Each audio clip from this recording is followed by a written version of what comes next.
Assalamualaikum warahmatullahi wabarakatuh, teman-teman. Senang sekali saya dapat kembali berdiskusi dengan teman-teman. Diskusi kita kali ini tetap masih tentang uji normalitas yang ada di statistika. Hal ini penting karena banyak analisis statistika yang mensyaratkan asumsi bahwa data yang kita miliki itu berdistribusi normal.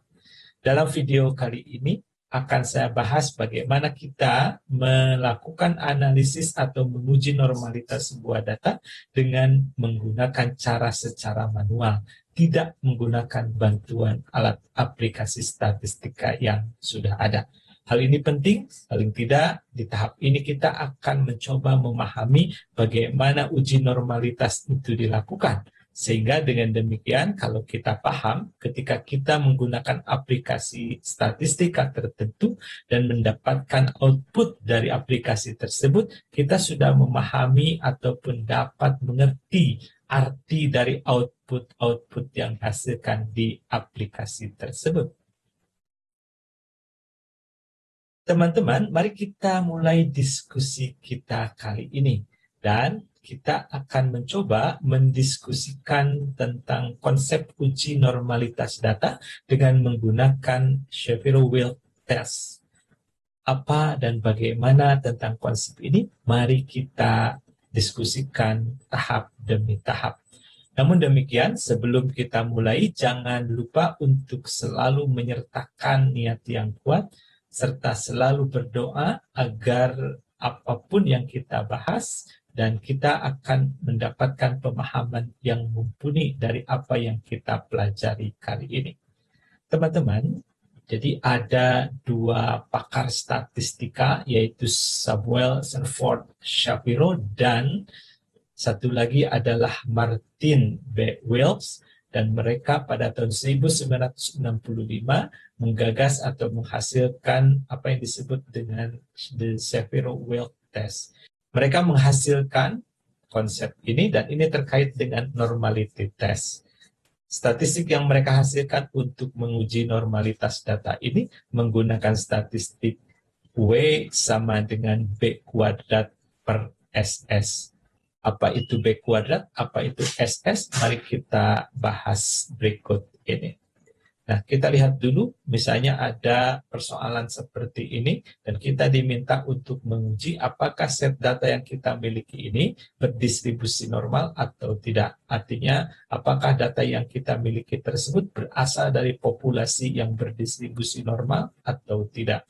Dengan demikian, berdasarkan data yang jumlahnya ada 10 buah ini, kita akan uji hipotesis yang bentuknya H0, data berasal dari populasi yang berdistribusi normal, melawan H1, data berasal dari populasi yang tidak berdistribusi normal. Jadi ini adalah hipotesis pengujian yang akan kita uji dengan menggunakan data empiris ini. Jadi sekali lagi, tahap demi tahap akan coba kita lihat bagaimana kita menggunakan the Shapiro-Wilk test tadi. Ini langkah-langkahnya. Jadi yang pertama, susun data dalam urutan meningkat dari data paling kecil ke data yang paling besar. Tadi kita memiliki data ini 48, 52, 64, 65, seterusnya sampai 70. Nah, data ini kita akan susun dalam urutan yang meningkat dari yang paling kecil atau ke ranking pertama, kemudian kedua, ketiga, sampai dengan ke-10, karena kita hanya memiliki 10 buah data. Kalau kita perhatikan, data yang paling kecil adalah 25, maka kita tempatkan 25 di sini. Setelah 25, kita lihat ada data kedua terkecil adalah 48, kemudian 52, dan sehingga pada yang terakhir adalah yang paling besar 84. Sehingga kalau kita urutkan, maka datanya akan seperti ini. 25, 48, 52, 62, seterusnya sampai 84.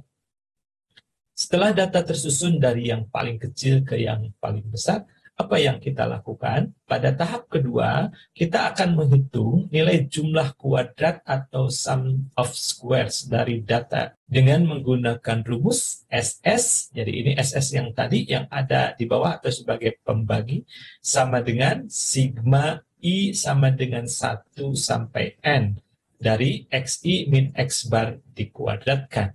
Nah, teman-teman, inilah rumus dari sums of squares atau kita singkat menjadi SS atau dalam istilah bahasa Indonesia dikenal dengan jumlah kuadrat. Kita lihat bahwa ini adalah XI-nya ada 25, 48 sampai 84. Nah, teman-teman, untuk menghitung XI min X bar dikuadratkan ini tentunya terlebih dahulu kita harus mencari nilai X barnya. X barnya adalah 1 per N kali sigma XI, di mana I dari 1 sampai N. Data yang 10 ini kalau kita jumlahkan dari 25 ditambah 48 sampai 84, maka diperoleh sigma XI-nya adalah 619. Karena kita sudah peroleh sigma XI-nya, maka X barnya dapat kita hitung, yaitu 1 per 10 kali 619, berarti ini X barnya adalah 61,9. Nah, kembali untuk menghitung XI min X bar dikuadratkan, berarti kita cari bantuan dulu dengan menghitung XI min X bar. Untuk data yang pertama, yaitu 25. Kalau kita kurangkan dengan 61,9, maka 25 kurangi 61,9 hasilnya adalah minus 36,9. Kemudian kalau 48 dikurangi 61,9, maka hasilnya adalah min 13,9. Sampai nanti yang terakhir, 84 dikurangi 61,9 adalah 22,1. Setelah kita peroleh masing-masing nilai untuk XI min X barnya, karena yang diperlukan di sini adalah XI min X bar dikuadratkan, berarti akan kita kuadratkan hasil yang ada di kolom ini. Kalau kita cari XI min X bar kuadratnya, berarti ini adalah 0,01. Karena 0,1 kuadrat hasilnya adalah 0,01. Kemudian kalau 2,1 dikuadratkan, hasilnya adalah 4,41. Dan terus semua kita kuadratkan, maka teman-teman akan memperoleh hasil seperti ini. Min 36,9, hasilnya adalah 1361,61. Sampai yang terakhir, 22,1, hasil kuadratnya adalah 488,41. Hasil ini semua adalah positif, karena meskipun nilai hasilnya negatif, kalau kita kuadratkan, maka akan positif. Dan kalau kita cari jumlah dari seluruh kuadrat dari selisih antara data dengan rata-ratanya, maka akan diperoleh nilai sebesar 2542,90. Inilah nilai sums of square atau jumlah kuadrat yang diperlukan tadi. Kemudian langkah ketiga, kita akan menghitung nilai B. Kenapa kita akan menghitung nilai B? Ingat tadi bahwa rumus untuk statistik uji Shapiro-Wilks ini adalah B kuadrat per SS atau sum of square yang tadi sudah kita peroleh. Ini datanya tadi. Jadi kalau teman-teman ingin mengetahui, rumus B adalah sigma I sama dengan 1 sampai M dari perkalian AI kali XN plus 1 min I dikurangi XI. Nah, di mana sekarang akan kita lihat yang pertama terlebih dahulu, AI ini adalah bobot yang diperoleh dari tabel 1 Shapiro-Wilks yang bergantung kepada nilai N. Jadi untuk tes ini ada 2 tabel dan salah satunya tabel berisi tentang nilai-nilai bobot yang sudah dipersiapkan oleh penggagas konsep ini. Jadi kalau teman-teman cari nanti di internet akan diperoleh salah satu tabel seperti ini. Perhatikan bahwa kita punya N-nya 10.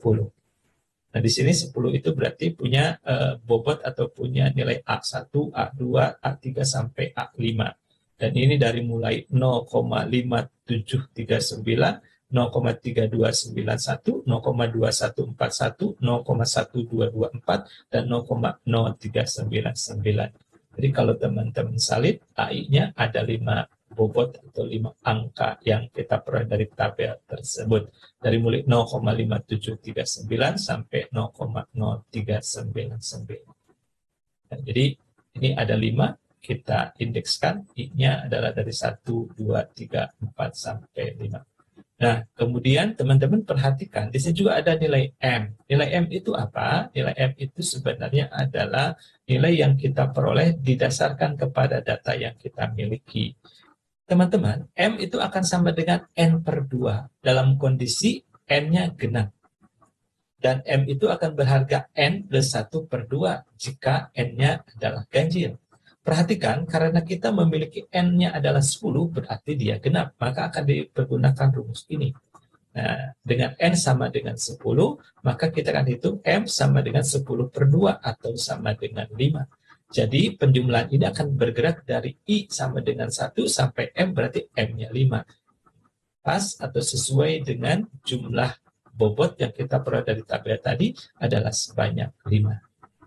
Nah, karena bobot ini akan dikalikan dengan nilai selisih dari Xn plus 1 min 1 dikurangi XXI, maka kalau kita hitung sekarang, I-nya mulai dari yang pertama. Kemudian kalau I-nya 1, maka Xn plus 1 min I berarti berharga X 10, karena N-nya 10, plus 1 min 1. Berarti kalau kita jumlahkan, berarti ini adalah X yang ke-10. X yang ke-10, ini nilainya adalah 84. Kemudian tadi berarti dikurangi XI, I-nya adalah 1, berarti X yang pertama adalah 25. Berarti dengan demikian 84 dikurangi 25 atau Xn plus 1 min I dikurangi XI-nya, berarti ini adalah 84 dikurangi 25, hasilnya adalah 59. Untuk I sama dengan 2, berarti X 10 plus 1 min 2 atau X ke-9 atau 76. Dan XI-nya berarti X2, yaitu 48. Maka hasilnya di sini adalah 76 dikurangi 48 adalah 28.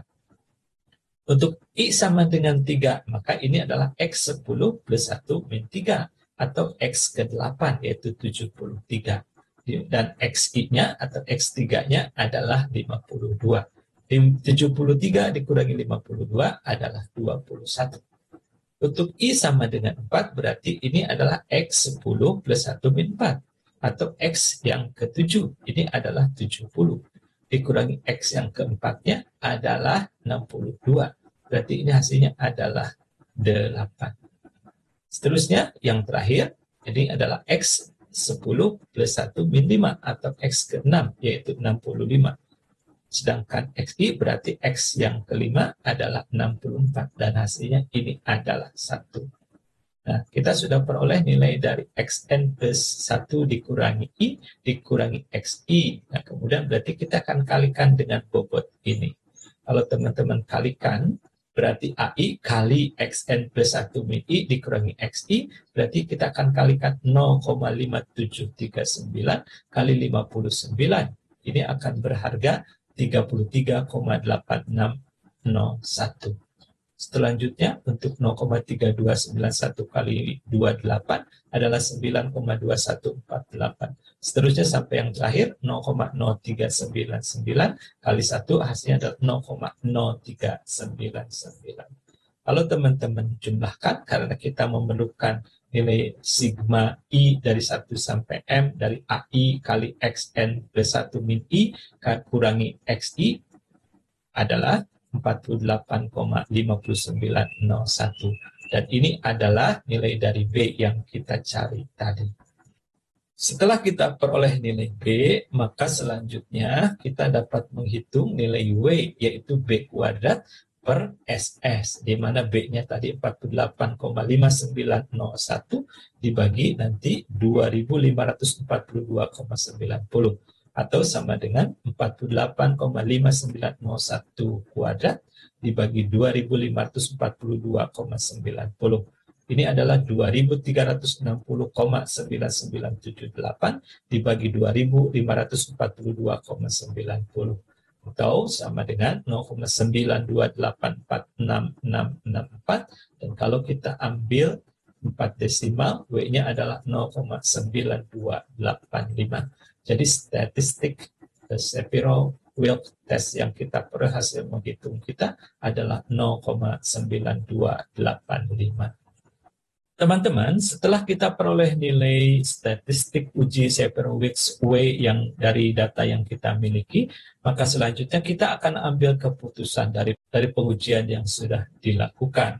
Bagaimana aturannya? Kita akan menolak H0 apabila W hasil perhitungan kita itu lebih kecil dari W tabel yang diperoleh dari tabel Shaper-Wilks yang ada atau yang sudah didesain sebelumnya. Kita perhatikan, dan kita tadi punya N sama dengan 10. Kalau misalnya kita ambil alfanya 5%, berarti kita akan mendapat nilai kritis atau titik batasnya adalah 0,842. Perhatikan, ya, karena W hasil kalkulasi kita tadi 0,9285 dan harganya lebih besar dari W tabel ini, atau 0,842, maka dengan demikian kita akan menerima H0. Artinya bahwa data yang kita miliki adalah data yang berasal dari populasi yang berdistribusi normal.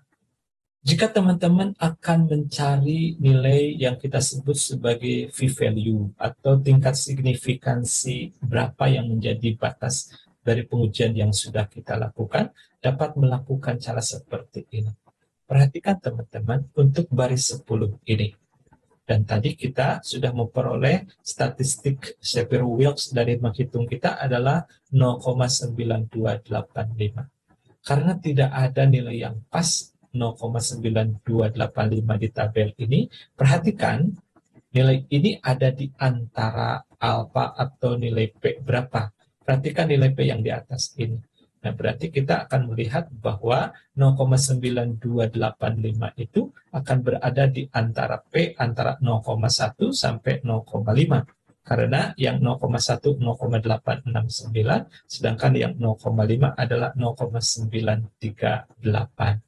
Nah, kemudian kita lihat, jadi kita punya value 0,10, 0,50 dengan nilai tadi 0,869, dan satu lagi adalah 0,938. Nilai statistik Shaper-Wilks yang sudah kita peroleh adalah 0,9285. Ada di sini. Berarti pertanyaannya sekarang, berapa p-value untuk nilai statistik Shaper-Wilks yang sudah kita peroleh ini. Nah, dengan cara interpolasi, teman-teman akan dapat menghitung nilai p-value yang diperoleh ataupun yang dihasilkan oleh nilai 0,9285 ini. Di video lain ada uraian tentang bagaimana cara kita mencari nilai di sebuah tabel yang tidak tersedia dengan menggunakan teknik interpolasi. Silakan untuk dibuka di video tersebut. Nah, kalau teman-teman hitung, maka setelah kita lakukan interpolasi, maka untuk p-value untuk nilai ini adalah 0,3299.